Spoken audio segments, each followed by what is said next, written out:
Hello students, welcome to only UPSC. ये है economics की आपकी अगली क्लास। इससे पहले जो क्लास इकोनॉमिक्स की थी उसमें आपने share market, capital market, money market ये सब समझ लिया था। और अब हम समझेंगे नेशनल इनकम।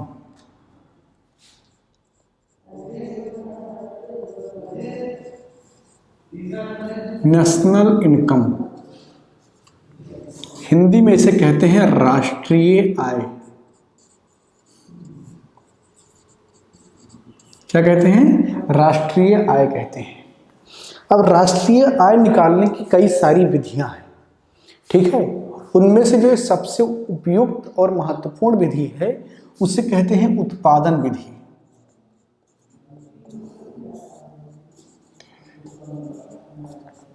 यानी कि प्रोडक्शन मेथड। तो जो प्रोडक्शन मेथड है वो सबसे ज़्यादा उपयुक्त है और पूरी दुनिया में उसी को माना भी जा रहा है, ठीक है ना। इसी प्रोडक्शन विधि के अंतर्गत आप पढ़ेंगे जीडीपी, जीएनपी, एनएनपी और उसके बाद में नेशनल इनकम।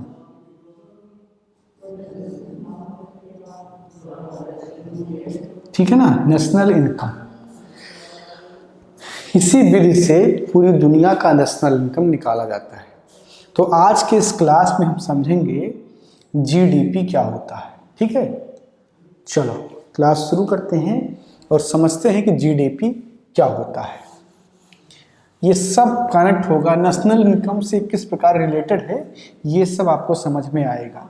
आप यूँ समझ लीजिए कि नेशनल इनकम जो है वो जड़ है और शुरुआत उसका ये यानी कि जीडीपी से हो रहा है। जैसे जड़ तक पहुंचने के लिए आपको ये ABCDEFGH पढ़ना होता है, उसी तरीके से आप पहले जीडीपी समझेंगे, फिर जीएनपी समझेंगे, फिर एनएनपी समझेंगे और फिर नेशनल इनकम आप समझ पाएंगे।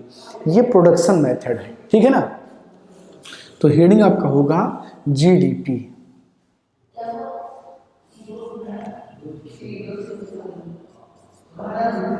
खूब सुनते होंगे ना जीडीपी, यहाँ की जीडीपी उतनी, वहाँ की जीडीपी इतनी, इतनी जीडीपी गिर गई, उतनी जीडीपी बढ़ गई। आप इसको खूब सुनते होंगे। इसको कहते हैं ग्रॉस डोमेस्टिक प्रोडक्ट। हिंदी में कहते हैं सकल घरेलू उत्पाद। सकल घरेलू उत्पाद, ठीक है ना, सकल घरेलू उत्पाद। तो जब किसी देश के टेरिटरी के अंतर्गत किसी चीज का उत्पादन होता है, ठीक है, मान लीजिए ये आप इंडिया को ले रहे हैं, तो इंडिया की जो टेरिटरी है, ठीक है, ये हालांकि इंडिया की टेरिटरी नहीं, मैप मैंने नहीं बनाया है। तो इंडिया की टेरिटरी में जितना भी उत्पादन होगा, उत्पादन चाहे वस्तु का हो या सेवा का हो, तो जब जितना भी उत्पादन होगा वो चाहे वस्तु का हो या सेवा का हो, और इसका जो अंतिम मूल्य होगा, इसका जो अंतिम मूल्य होगा वही क्या होगा, आपका जीडीपी होगा, ग्रॉस डोमेस्टिक प्रोडक्ट होगा, ठीक है, सकल घरेलू उत्पाद होगा।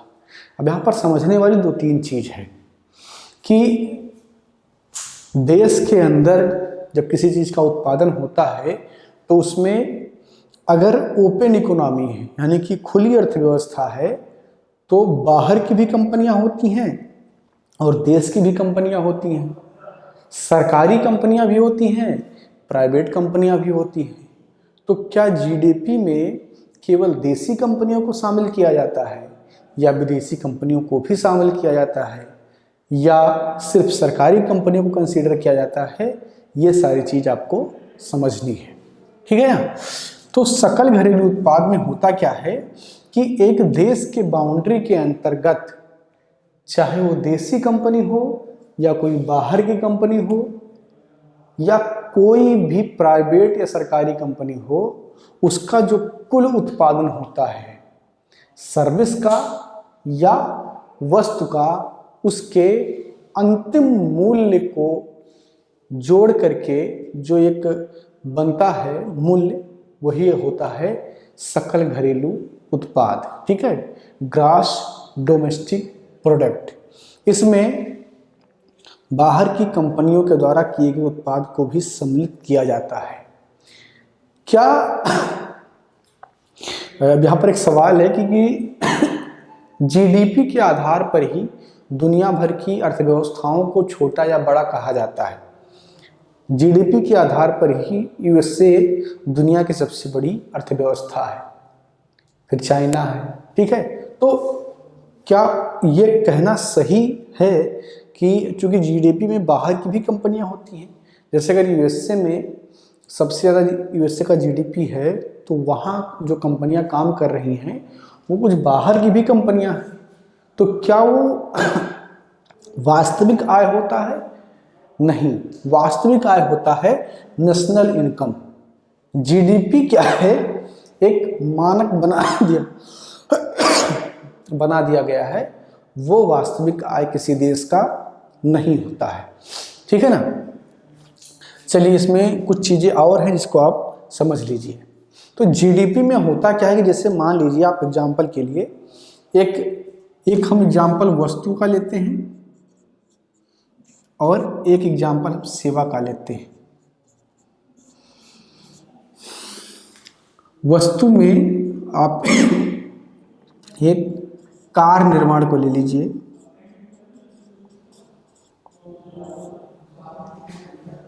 और सेवा में आप एक कोचिंग इंस्टीट्यूट को ले लीजिए जिसमें आप पढ़ाई करने जाते हैं। ठीक है ना, इससे हम समझाते हैं चीज को आपको।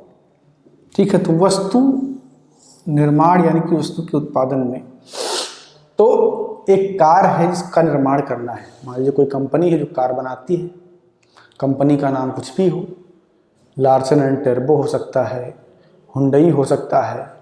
ठीक है, तो कोई भी हो, या फोर्ड हो सकता है, कोई भी कंपनी है जो कार बनाती है।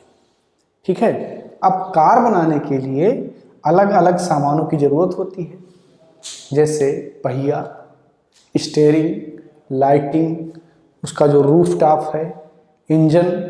तो पहले होता क्या था कि एक ही कंपनी सारे सामान को बनाती थी, तो इसलिए सामान को बनने में यानी कि कार को मार्केट में आने में बहुत वक्त लगता था।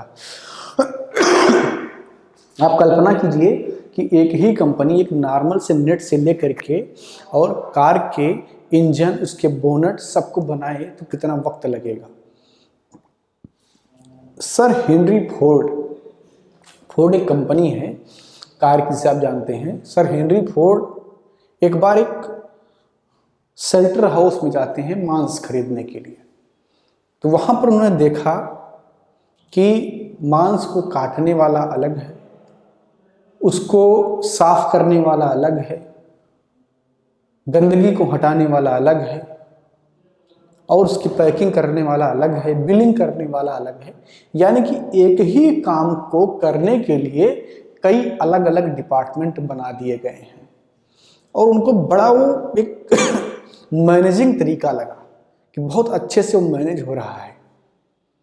हेनरी फोर्ड के दिमाग में आया कि क्यों ना ऐसी व्यवस्था इस फील्ड में, ऑटोमोबाइल क्षेत्र में भी लाई जाए।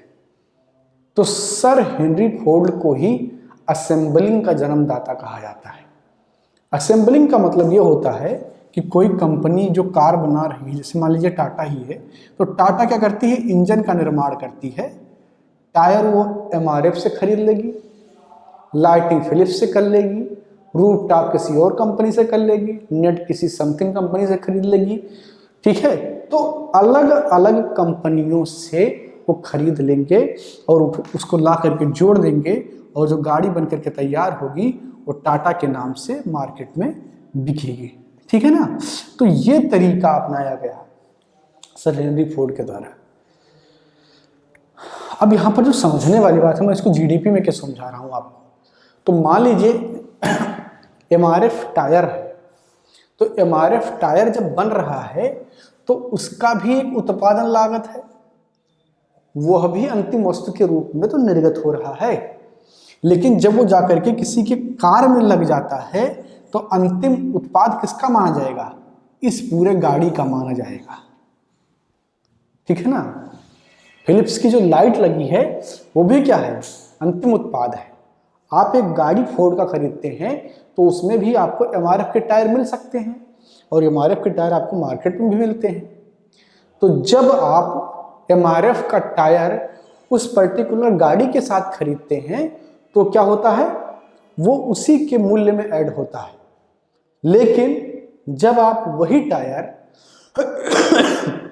बाहर जाकर के दुकान से खरीदते हैं तब क्या होता है? तब वो अंतिम उत्पाद के रूप में एमआरएफ टायर वाले में जो है जुड़ा जाता है। तो इस तरीके से कंसीडर किया जाता है जीडीपी को, यानी कि जब उसी में पहले से ही ऐड है तो उसको अंतिम वस्तु के रूप में जो बड़ा वस्तु है उसी के साथ कंसीडर कर लिया जाता है। लेकिन दोबारा जब ये जाता है, यानी कि आप दोबारा से जब केवल टायर खरीदेंगे तो वह भी जीडीपी में काउंट होगा। यहाँ पर अलग अलग काउंट नहीं होता है कि कार में पहिए का अलग होगा, स्टीयरिंग का अलग होगा, ऐसा नहीं होता है। ठीक है ना? उसके बाद में सर्विस में आप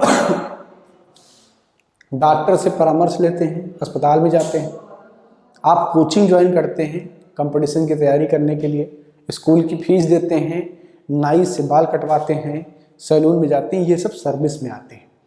ठीक है? तो जब सर्विस में आप जाते हैं तो सर्विस भी एक प्रकार का प्रोडक्शन ही है। ठीक है? तो उसके लिए भी आप पेमेंट करते हैं और उस पेमेंट को भी जीडीपी में कंसीडर किया जाता है। तो वह भी अंतिम मूल्य होता है जिसे जोड़ा जाता है और उन दोनों को मिला करके जीडीपी बनती है।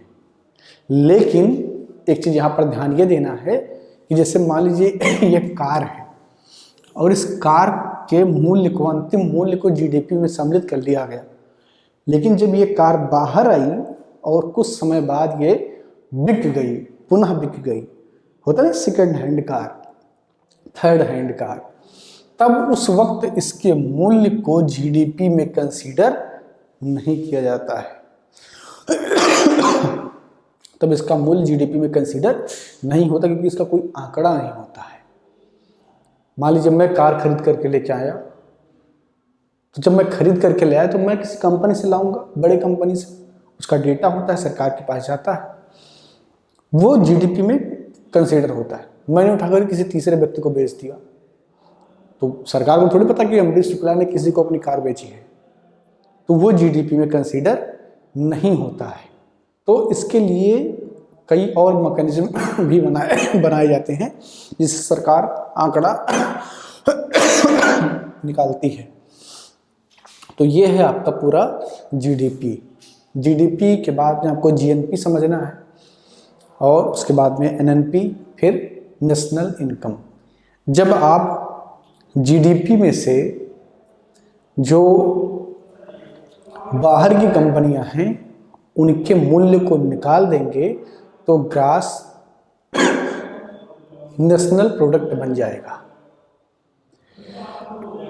जीडीपी में इंपॉर्टेंट यह है कि उत्पादन कहाँ हो रहा है, यह महत्वपूर्ण नहीं कि उत्पादन कर कौन रहा है। जिस भी देश में उत्पादन हो रहा है जीडीपी में सब काउंट होता है, लेकिन जीएनपी में उस देश की पर्टिकुलर कंपनी कितना कर रही है सिर्फ वही काउंट होता है।